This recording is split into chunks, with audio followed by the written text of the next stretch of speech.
Yo, it's Bike Guy. Today we're not going to be working out here. Today's my day off, so let's go ride a bike. I've always found that riding my bike is the best way to explore.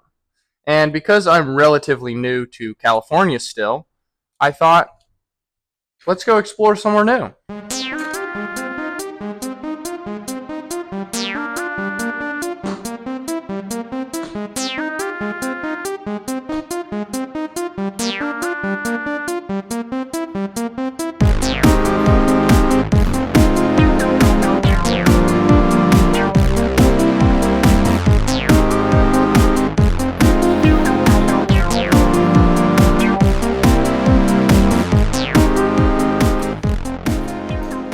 So, for today's bike ride, I have 3 goals. My first goal is to find a really good coffee shop somewhere new. My second goal is to find a beautiful view. And my third goal is to get my bike on some dirt.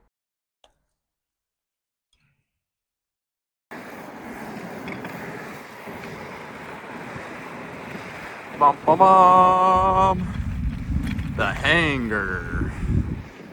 So for today's ride video, I wanted to take the opportunity to talk about what it's been like having to move back to the US. So for those of you who are unaware and haven't been following me for that long, I lived in Australia for a year and 3 months, and 3 months ago I moved back to the US and now live in California. And I want to talk about what it's been like moving back here and the differences that I've seen in culture and life and all of that after living in Australia for so long and then coming back to the US. The first thing that I have to say is that what is happening in the US right now is horrendous, completely unacceptable, absurd, and terrifying. And the things that are going on right now in the US make me, one, not proud to be an American, not proud to say that this is the country that I'm from, and made it honestly terrifying to come back to this place. If you are an individual that is able to look at what is happening in the US and what the US is doing to the rest of the world right now and say that this is okay, please unfollow me. Looking beyond the absurd things that are happening in this country right now, there have been a lot of other shocking differences to my time living in Australia to where I live now. And I think the one thing that really stands out to me is the lack of non-car infrastructure. I would say that coming to California, I had the mindset that there was going to be, no bike trails, no bike lanes, and everything was going to be car centric. And I've been pleasantly surprised with my access to bike paths, bike lanes, and things like that. But there is still so much less here than there was in Australia. In addition to that, the infrastructure is very spread out. I used to live above a grocery store in Australia, so it was very easy to go get groceries. I just had to walk down the stairs and I could load up a cart with groceries and literally take that cart to my front door to unload my groceries. So there's a lot of things that I've noticed that have just really pushed that car-centric lifestyle here in the US, and to be honest, I've been really disappointed in myself for how much I've been reliant on a motor vehicle rather than my bike. That has also been another huge change for my lifestyle personally. I went from being a full-time bike commuter to now pretty much driving my car everywhere that I need to go. And this isn't to say that I couldn't, ride my bike to work, but I now live significantly further from my work than I did when I lived in Australia. There's just a lot of other things that pile on top of that,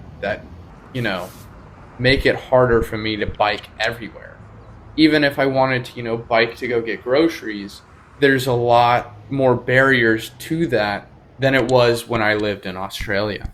But on the positive side, I have found that there is a much larger community of people that are really into this, I guess you could say, alternative cycling world as I am in, and that I love.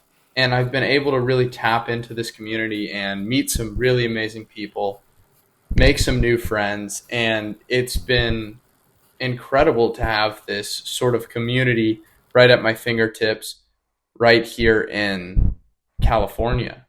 It's been so cool to actually have that community here of real people.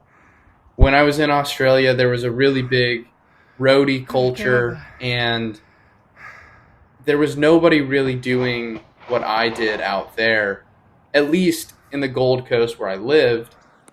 And because of that, I didn't really go on any group rides.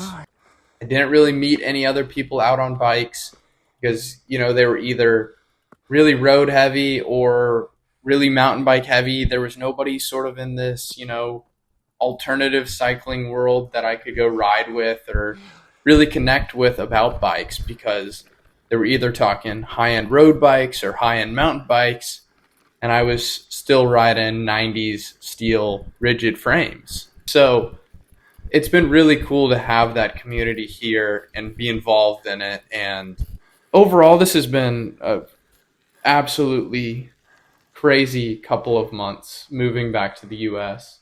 Now that I'm back, I'm excited to get more involved with the alternative cycling community here in Southern California.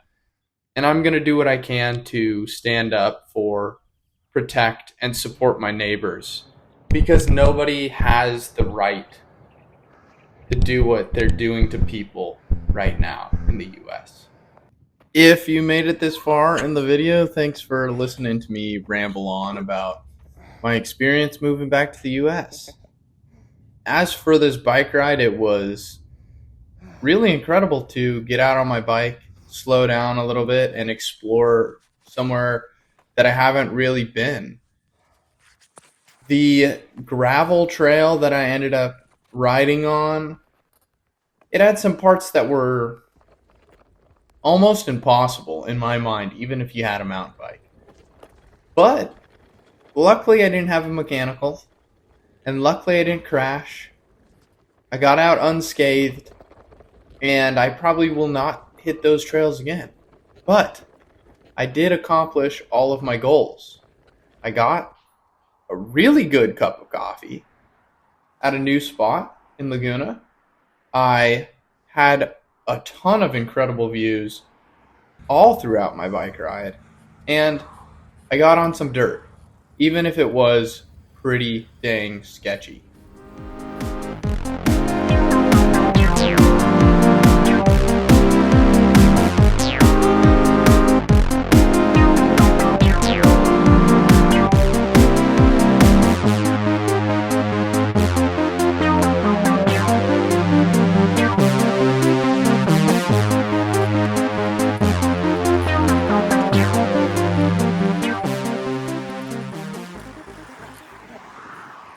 So I finished my ride yesterday, but I kind of want to do a final overview and review of the dumpster bike, just because this is probably the last time that I'm going to have it built up. I've had it listed on Marketplace for a couple of months now because it is significantly too small for me, and nobody wants to pay the money that I put into the bike. So I'm going to part it out and try to sell the frame by itself for significantly less money, so that somebody can actually enjoy this bike and actually get some really good use out of it, because it's an amazing bike.